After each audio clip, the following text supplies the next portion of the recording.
Esoteric leadership comes from a higher dimension of consciousness. We're following a Sufi-based logic here that there are 7 distinctly different strands of energy applying in everything, actually. And specifically, we're looking at how those 7 energy forms apply within the context of leadership. And each of us is a leader to some extent, in some way, even if you're the owner of a dog or whatever, you're a parent, you're going to take that position of leadership. And so this is not executives only and so on. This is all of us. We all have to be the captain of our own ship. Each of us is living our own lives, and either we're going to be the leader of it, or we're going to be subservient to some other authority, which of course is completely unacceptable to a really advanced spiritual person. We have to take command of our own lives. We're looking at the word hello now in the 7-word system, and it's very helpful to understand what that archetypal energy is by looking at the keywords. It's best described by the words hello. In other words, we're embracing new things. Hello, what's this? Ideas or people or whatever. But the word hello is a simplistic label for a field of energy, a whole archetypal aspect of being. And the 7 words system discusses that there are these 7 rainbow colors to our creative expression. Hello's keywords are attention, openness, exchange, and recognition. So, applied to leadership, attention gives us a sense of having to notice, having to focus upon what is. Now, what is comprises the facts of the matter, receiving data on the one hand, measurable things. No good leading something if you don't know what the reality is into which you're leading. And so noticing that is a very important aspect of how to do the job. It not only includes thoughts and measured facts of the matter in the sense of what objectively would be agreed with by other people. You also have to notice your feelings. And the very best leaders, all, I think without very many exceptions, admit to trusting their gut instincts as much as their rational inferences from data. So we're talking about noticing what's external and noticing what's internal. And the ability we have to focus attention either to receive information or to focus energetic externalization of intention.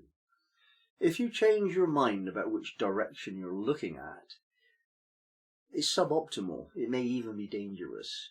You wouldn't do that if you were driving a car, would you? Keep your eyes on the road. So we keep our eyes on the prize. We want to know that we're constantly looking in the direction that we want to go in. And it is the attention that governs that. You go wherever you're looking. So being able to focus attention and notice what you see when you focus it, externalized, and you see more because you're looking. That's a secret that a lot of people just don't get. When you look for more, you see more. And by more, I don't necessarily mean breadth, although that's one of the dimensions. I also mean depth. Sometimes that means analysis. Sometimes it means internal inspection of the depth on the level of feeling. A leader that doesn't do that is going to miss information. And inevitably, when you're leading, there will be at some point some competition. Somebody who wants you not to do what you've chosen to do. And at that point, if you go forward without gaining all of the insights that you can, all of the information that's available, you're just reducing the chance that you've got of doing what you want. So we start with this quality of attention. And many spiritual practices are really worked so that we can train our mind to hold focus. A lot of the Sufi practices are very complex and difficult to get unless you really concentrate your attention on them. And that's the point. Learning how to concentrate, center on one thing. You focus on a point. If you haven't learned to do that, then your attention is suboptimal. So you need to do that. You need to learn to focus. Now the second keyword is openness. And we have a sense here of making yourself available to more input than previously.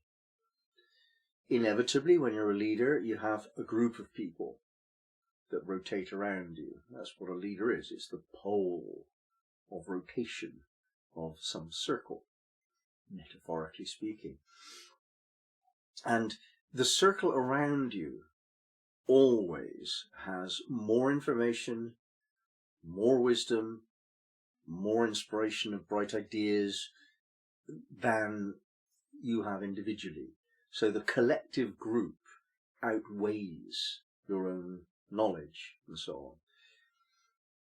This is perhaps an article of faith, and there may be exceptions, I grant you that, but let's just go on that basis for the moment, that when you're with a group, assume that collectively they know more than you.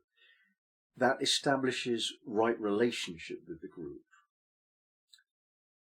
And it actually, of course, if you're open to receive it, gives you a greater power, because you are collecting the wisdom of a group.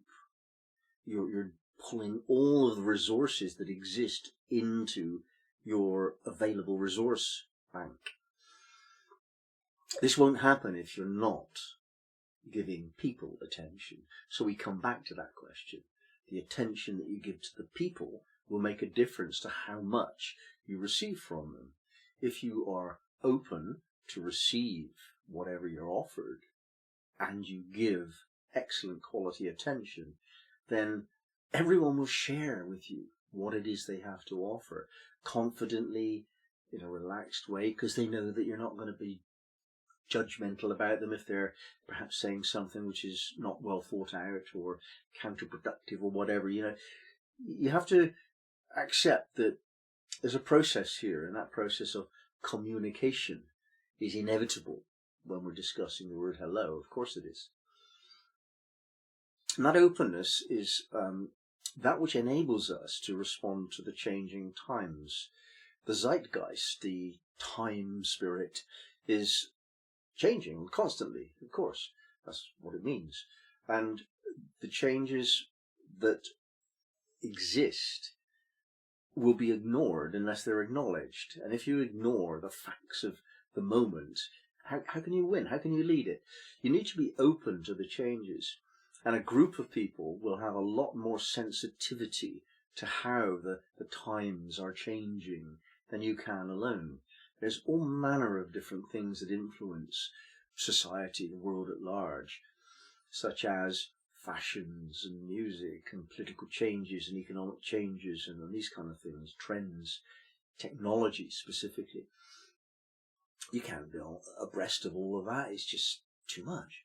So you have to be the channel through which the group's awareness is moved into your resource movement, your application of all that's available to you. And you won't do that without being open to receive ideas and even, to some extent, criticism. It's necessary for people to feel that they can correct you as a leader when you're just about to do something wrong. If you're not open to that, then you just do something wrong, And the third keyword of hello is exchange. Here we have the concept of what's in it for me. Everybody's got an agenda. Everybody wants something.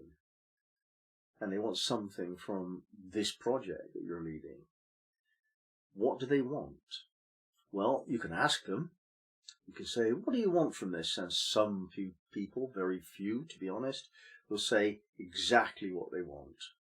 Clearly, so that you understand it, and in a way that they know when they've got it.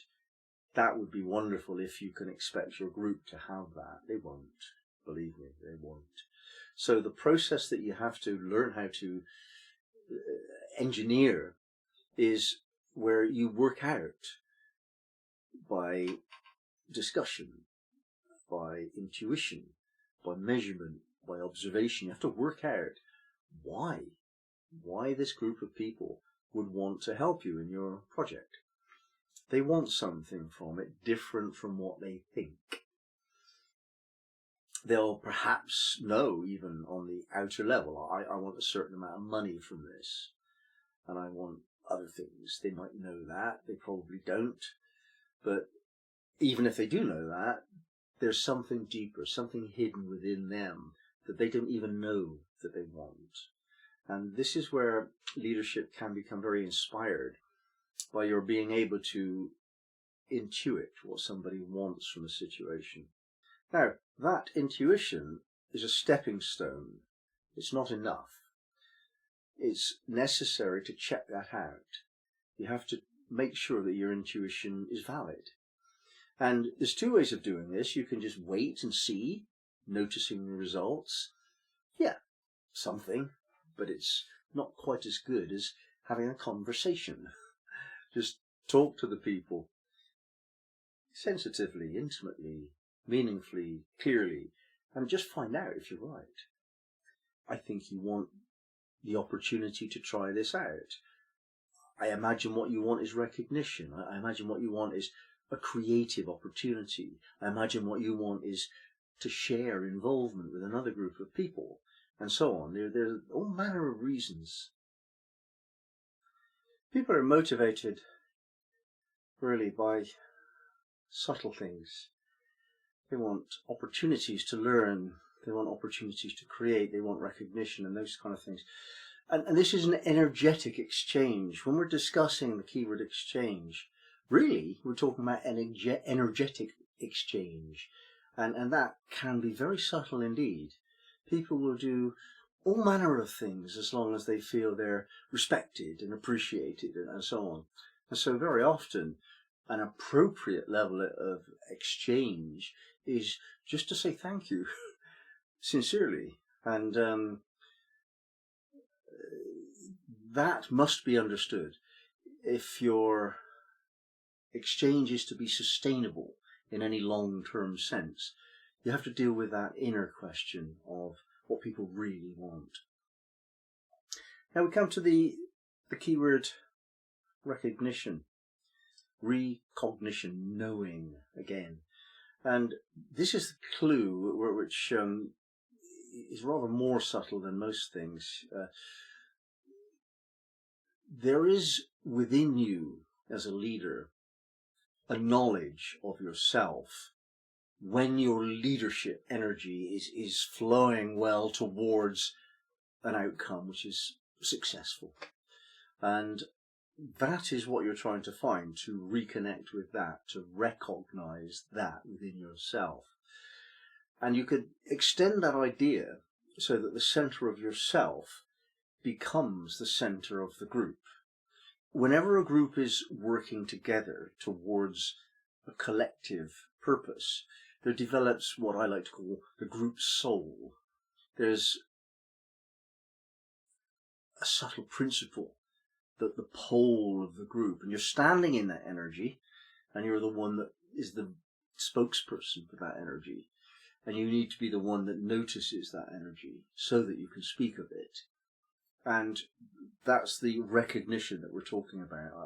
I'm saying that it is the job of the leader of the group to find the center of group consciousness and to stand at that central position and give voice to it. So you're saying that we are succeeding in doing this.